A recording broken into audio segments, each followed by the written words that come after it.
I pulled into my driveway at 4:47 p.m. on a Thursday, expecting nothing more eventful than unloading groceries and maybe grilling a steak. Instead, I found Karen Whitmore, HOA president and self-appointed neighborhood dictator, standing in the middle of my front yard with a shovel, a clipboard, and the kind of righteous fury that only comes from believing you're absolutely, unquestionably correct about everything. She wasn't alone. Two other people flanked her, a man in his 50s wearing a reflective safety vest that looked like it had never seen actual construction work, and a younger woman clutching a tablet like it was a shield. Behind them, my carefully maintained flower beds had been torn apart, dirt scattered across the walkway, and three of my newly planted rose bushes lay uprooted on the grass like casualties of war. I sat there for a moment, engine still running, trying to process what I was seeing. Then I turned off the ignition, stepped out slowly, and said in the calmest voice I could manage, "Karen, what in the hell are you doing to my yard?" She didn't flinch, didn't apologize, didn't even look remotely embarrassed. Instead, she planted the shovel into the ground like she was claiming territory and said, "Trent, this is an HOA compliance action. Your landscaping violates Section 7.3 of the Community Standards, unapproved plant species, and improper drainage grading." I blinked once, twice. Then I walked closer, stopping about 10 feet away. "You're telling me you dug up my roses because of drainage grading?" "Correct," she said, lifting her clipboard. "We've received multiple complaints about water runoff from your property affecting adjacent lots. This needed immediate remediation." I glanced at the man in the vest. He wouldn't meet my eyes. The woman with the tablet stared at her screen like it held the secrets of the universe. Neither of them looked like they wanted to be there. "Karen," I said slowly, "you're on my property, without permission, destroying plants I paid for and installed myself. Do you understand that's called trespassing and vandalism?" She sniffed. "HOA bylaws grant us access for emergency compliance actions." "Emergency," I repeated. "You think roses are an emergency? Water damage is an emergency." I rubbed my face, exhaled long and slow, and pulled out my phone. "Okay, let's settle this the right way." Her expression shifted slightly, just a flicker of uncertainty. "What are you doing?" "Calling the police." That got her attention. She straightened, gripping the clipboard tighter. "That's unnecessary. We're operating within our authority." "Then you've got nothing to worry about," I said, already dialing. The dispatcher answered on the second ring. 911, what's your emergency?" "Hi, this is Trent Calloway. I'm at 1847 Ridgeline Drive. I've got 3 people on my property without permission who have destroyed part of my landscaping. They're refusing to leave." Karen's face went pale, then red. "I am not refusing anything. This is HOA business." I held up a finger. The dispatcher asked, "Are you in any immediate danger?" "No, ma'am, but they've caused property damage and they're still here with tools." "Officers are on the way. Stay on the line if you feel unsafe." "I'm fine, thank you." I hung up and looked at Karen. "They'll be here in a few minutes." She sputtered, "This is absurd. We have every right to be here." "Great," I said. "Then you can explain that to the officers." The man in the vest shifted nervously. "Karen, maybe we should just go." "Absolutely not," she snapped. "We are not going to be bullied by someone who thinks he's above community rules." I didn't respond. I just leaned against my truck, arms folded, and waited. The silence stretched out, awkward and heavy. The woman with the tablet whispered something to the vest guy. He shook his head. Karen stood rigid, jaw clenched, eyes locked on me like I was the villain in her personal drama. 5 minutes later, a patrol car rolled up, lights off but presence unmistakable. 2 officers stepped out, a tall man with graying hair and a younger woman with sharp eyes that missed nothing. The older officer, badge reading Sergeant Ramirez, approached first. "Afternoon," he said, voice calm and professional. "Who called this in?" I raised a hand. "That be me, Trent Calloway. I own this property." He nodded, then looked at Karen and her crew. "And you folks are?" Karen stepped forward immediately. "Sergeant, I'm Karen Whitmore, president of the Ridgeline Meadows HOA. We're conducting a compliance action under our community bylaws." Ramirez glanced at the torn-up flower beds, the uprooted roses, the shovel still stuck in the ground. "Compliance action," he repeated slowly. "Yes, Mr. Calloway's landscaping violates drainage standards. We're authorized to remediate." The younger officer, Officer Chen, walked over to inspect the damage. She crouched near one of the uprooted bushes, touched the soil, then stood and looked at me. These were recently planted. 2 weeks ago, I said. I've got receipts, photos, everything. Chen nodded and walked back to Ramirez. They exchanged a look, the kind of silent communication that comes from working together long enough to speak without words. Ramirez turned back to Karen. Ma'am, do you have written authorization to enter this property? Karen held up her clipboard triumphantly. Right here. HOA Bylaws, Section 12, Emergency Access Provisions. That's your bylaws, Ramirez said. Do you have Mr. Calloway's permission to be here? I don't need his permission. The bylaws. Ma'am, Ramirez interrupted gently. HOA bylaws don't override property law.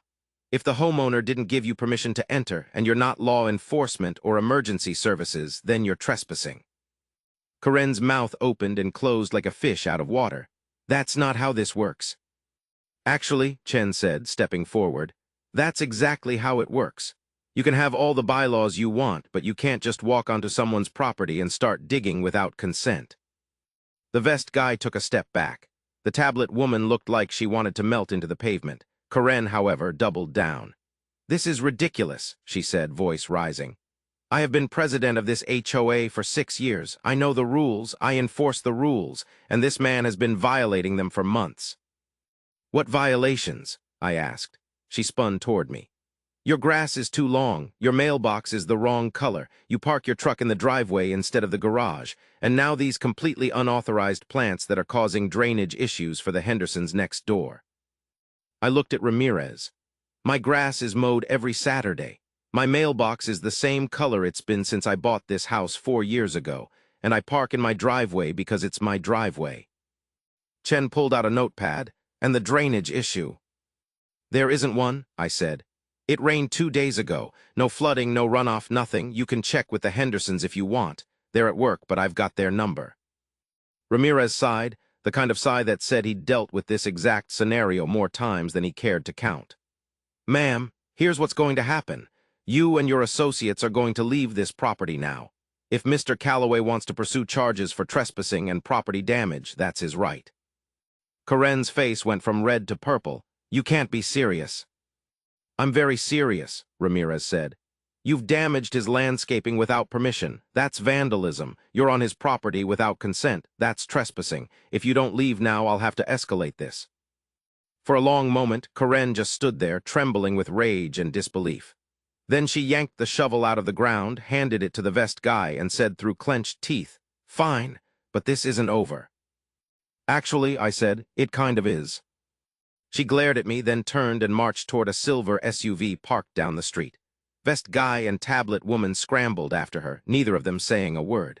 The SUV's engine roared to life, and Karen peeled out with enough force to leave rubber on the asphalt. Ramirez watched her go, then turned to me. You want to file a report? I looked at my destroyed flower beds, at the dirt scattered everywhere, at the roses lying dead on the grass. Yeah, I said, I think I do. Chen handed me a business card. Come by the station tomorrow, bring photos, receipts, anything that documents the damage. We'll get it all on record. Thanks, I said. Ramirez nodded. And just so you know, HOA disputes like this, they tend to escalate. If she keeps pushing, document everything. Cameras, recordings, timestamps, makes our job a lot easier. I've got cameras, I said, gesturing toward the discrete units mounted under my eaves. They caught the whole thing. Chen smiled faintly. Good, then you're ahead of the game. They left a few minutes later, and I stood there in the fading light, staring at the wreckage of my front yard. I wasn't angry, not really. I was something else, tired maybe, or just resigned to the fact that Karen Whitmore had declared war, and I was going to have to fight it whether I wanted to or not. I pulled out my phone and started taking pictures. Every angle, every uprooted plant, every scattered clump of dirt. Then I checked my security camera footage, downloaded the relevant clips, and saved them in 3 separate locations. Old habits from my years in law enforcement: document everything, trust nothing, and always assume the other side is going to lie. By the time I finished, the sun had set and the neighborhood was quiet. I stood there for a moment, listening to the wind move through the trees, and thought about what came next. Because Karen wasn't going to let this go. People like her never did. They didn't understand boundaries or consequences. They only understood control, and I'd just taken that control away from her. The next morning, I woke up to 17 missed calls and 43 text messages. Most of them were from neighbors, people I barely knew, all asking the same question in slightly different ways. Did you really call the cops on Karen? Is it true you're suing the HOA? What happened with your yard?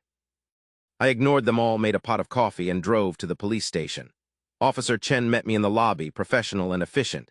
She walked me through the process, took my statement, reviewed my photos and video footage, and filed an official report for trespassing and property damage. What happens now? I asked.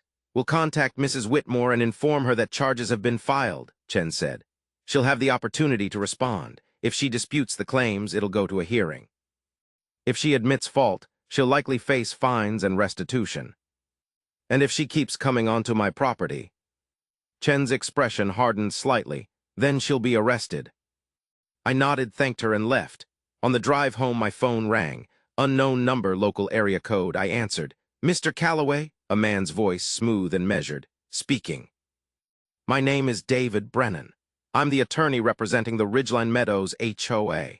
I understand there was an incident yesterday involving Mrs. Whitmore. I pulled into a gas station and parked. That's one way to put it. I'd like to discuss this matter with you directly, if possible. Perhaps we can resolve this without further escalation. Resolve it how? Well, Brennan said carefully, the HOA is willing to compensate you for the damaged landscaping. We'd also like to clarify the bylaws to prevent any future misunderstandings. Misunderstandings, I repeated. Your president trespassed on my property and destroyed plants I legally purchased and installed. That's not a misunderstanding, that's a crime. A pause, then, Mr. Calloway, I understand you're upset. I'm not upset, I said. I'm documenting everything and pursuing charges. If the HOA wants to compensate me, great, send a check. But that doesn't change the fact that Karen Whitmore broke the law. Another pause, longer this time. I see. Well, if that's your position, then I suppose we'll have to address this through the appropriate legal channels. Sounds good, I said, and hung up. I sat there for a moment staring at the phone, then started the truck and drove home. When I pulled into my driveway, I found a letter taped to my front door. Official HOA letterhead, Karen's signature at the bottom, and a list of violations that would have been impressive if it weren't so absurd. Violation 1, unapproved landscaping species. Violation 2, improper drainage grading. Violation 3, driveway parking exceeding 48 hours. Violation 4, mailbox color noncompliance. Violation 5, lawn height exceeding 3.5 inches. Each violation came with a fine, $50, $100, $75. By the time I reached the bottom of the page, the total was $850. I laughed. Not a bitter laugh, just genuine amusement at the sheer audacity. Karen thought she could intimidate me with fines, pile on enough financial pressure to make me fold. She didn't realize that I'd dealt with actual criminals, people who'd threatened my life, my family, my career. A suburban HOA president with a clipboard was barely a footnote. I took a photo of the letter, sent it to Officer Chen with a brief message. Exhibit B, then I went inside, poured another cup of coffee, and started researching HOA law in Colorado. What I found was both enlightening and infuriating. HOAs had power, real power, but that power had limits. They could enforce rules within reason, but they couldn't override property rights. They could issue fines, but those fines had to follow due process. And they absolutely, unequivocally, could not trespass on private property to enforce compliance. Karen had crossed every single one of those lines. Over the next week, things escalated in small, petty ways. My trash cans were knocked over twice. Someone left a bag of dog waste on my porch. A notice appeared on the community bulletin board warning residents about non-compliant homeowners who threaten neighborhood safety. I documented everything. Photos, timestamps, video footage. I didn't respond, didn't engage, didn't give Karen the satisfaction of a reaction. I just collected evidence and waited. Then, on a Tuesday morning, I received a certified letter. Inside was a formal notice from the HOA's attorney, David Brennan, informing me that my case had been forwarded to the HOA's enforcement committee and that a hearing was scheduled for the following month. The letter was polite, professional, and completely meaningless, because while the HOA was preparing for their little kangaroo court, I was preparing something else entirely.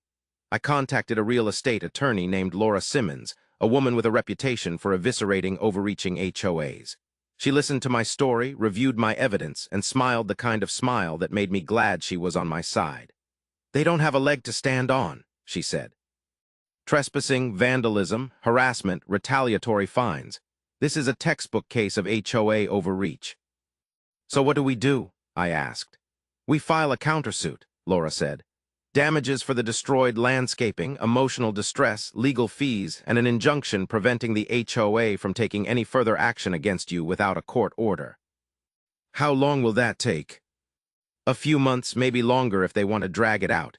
But trust me, once they see what we're filing, they'll settle. I nodded, do it. 3 weeks later, Karen received the lawsuit. I wasn't there to see her reaction, but I heard about it from at least 5 different neighbors. Apparently, she'd opened the envelope in the middle of the HOA's monthly meeting, read the first page, and gone completely silent. Then she'd stood up, walked out of the room, and didn't come back. The lawsuit was comprehensive. It outlined every instance of trespassing, every piece of damaged property, every retaliatory fine, and every harassing action taken by Karen or the HOA. It included photos, video footage, police reports, and witness statements from neighbors who'd seen Karen's behavior firsthand. And it asked for $35,000 in damages. The HOA's response came 2 weeks later. A motion to dismiss, claiming that the lawsuit was frivolous and that the HOA had acted within its authority. Laura read it, laughed, and filed a response that was equal parts legal brief and surgical dismantling. The judge scheduled a preliminary hearing for early December. By then, the neighborhood was buzzing. People took sides, some defending Karen, others quietly admitting that maybe, just maybe, she'd gone too far. A few neighbors even reached out to me privately, offering to testify if needed. I thanked them but didn't commit. I didn't need their testimony yet. I had everything I needed already. The hearing took place on a cold Monday morning. The courtroom was small, functional, and filled with the kind of quiet tension that comes from knowing something important is about to happen. Karen sat at the defendant's table with David Brennan, her expression tight and unreadable. I sat with Laura, calm and ready. Judge Patricia Morneau entered, and the room stood. She was in her 60s, gray hair pulled back, eyes sharp and no nonsense. She sat, reviewed the case file, and looked up. This is a preliminary hearing to determine whether Mr. Calloway's lawsuit has sufficient merit to proceed, she said. Mr. Brennan, you've filed a motion to dismiss. Let's hear your argument.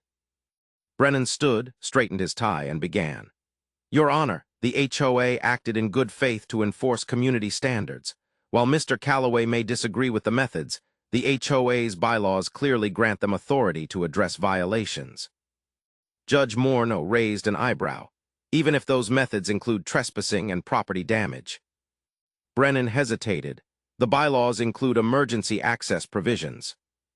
Was there an emergency? The HOA believed there was a drainage issue that posed a risk to neighboring properties. Did they contact Mr. Calloway before entering his property? Another hesitation. No, Your Honor, the situation required immediate action. Judge Morneau looked at Laura. Ms. Simmons. Laura stood, and I could see the faint smile on her face.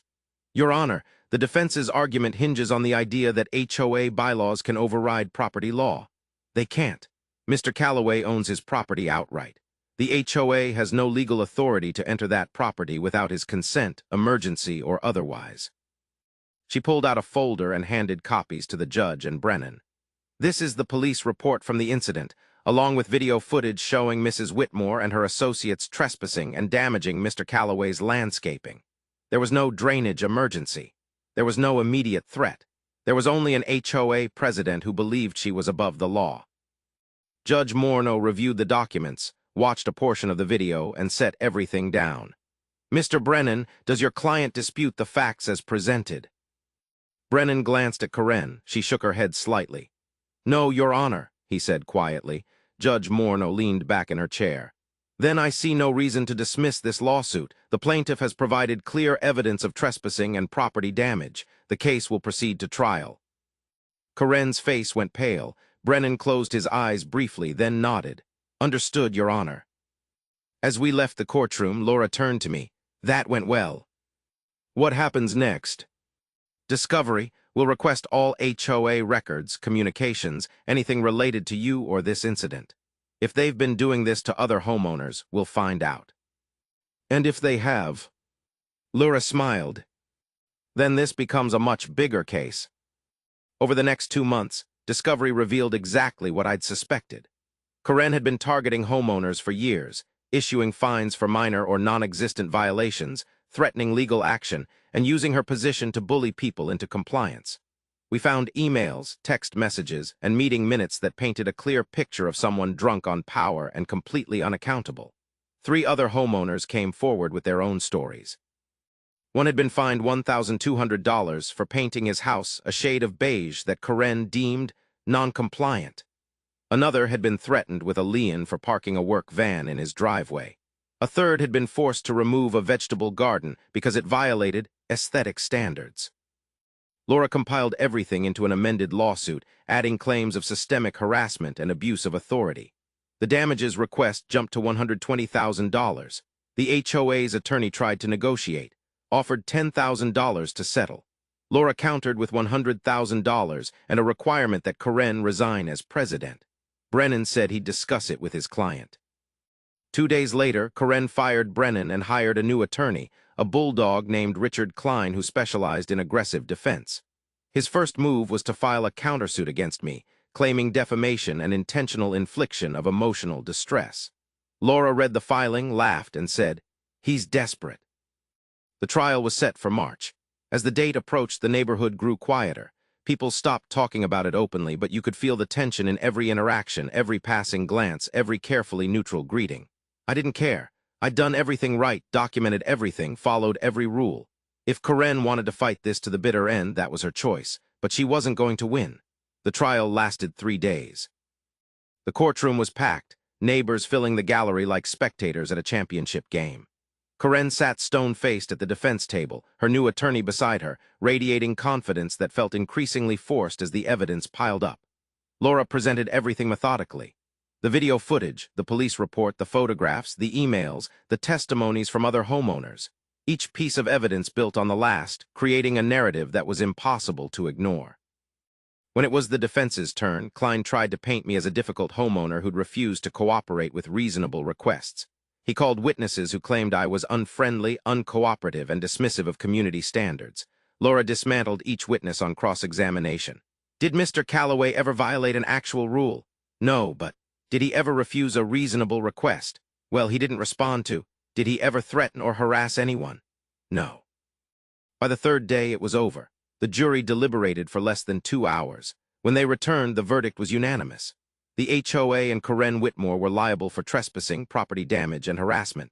Damages awarded $87,000. Karen didn't react. She just sat there, staring at the table while her attorney gathered his papers. As people filed out, I caught her eye for just a moment. She looked small, diminished, like someone who'd finally run out of fight. Outside, Laura shook my hand. "Congratulations." "Thanks," I said. "What happens now?" "They'll appeal probably, but they won't win. The evidence is too strong." "And Karen?" Laura shrugged. "She'll probably resign. If she doesn't, the HOA will force her out. No one wants to be associated with this kind of liability." I nodded, thanked her again, and walked to my truck. The sun was setting, painting the sky in shades of orange and pink. I sat there for a moment, letting the weight of the past 6 months settle, then drove home. My yard was quiet. The flower beds had been replanted, the dirt cleaned up, the damage repaired. It looked exactly the way it had before Karen had decided to make it her battlefield. Inside, I poured a drink, sat on the porch, and watched the stars come out. Somewhere in the neighborhood, life was going on. People were cooking dinner, watching TV, putting kids to bed. Normal, mundane, peaceful. And for the first time in months, I felt like I could breathe. Karen resigned 2 weeks later. The HOA issued a formal apology, revised their bylaws to prevent future abuses, and paid the judgment in full. A few neighbors reached out, some to apologize, others just to say they were glad it was over. I didn't gloat, didn't rub it in. Didn't post about it online or make a big deal out of the victory. I just went back to living my life, quietly, peacefully, on my own terms. Because that's what this was really about. Not revenge, not proving a point, just the simple, fundamental right to live on your own property without someone else deciding they know better. Karen learned that lesson the hard way. And every time I look at my front yard, at the roses blooming where she tried to destroy them, I'm reminded that some battles are worth fighting. Not because you want to win, but because losing means giving up something you can't afford to lose. Your peace, your home, your right to be left alone. And no HOA president, no matter how convinced of their own authority, gets to take that away.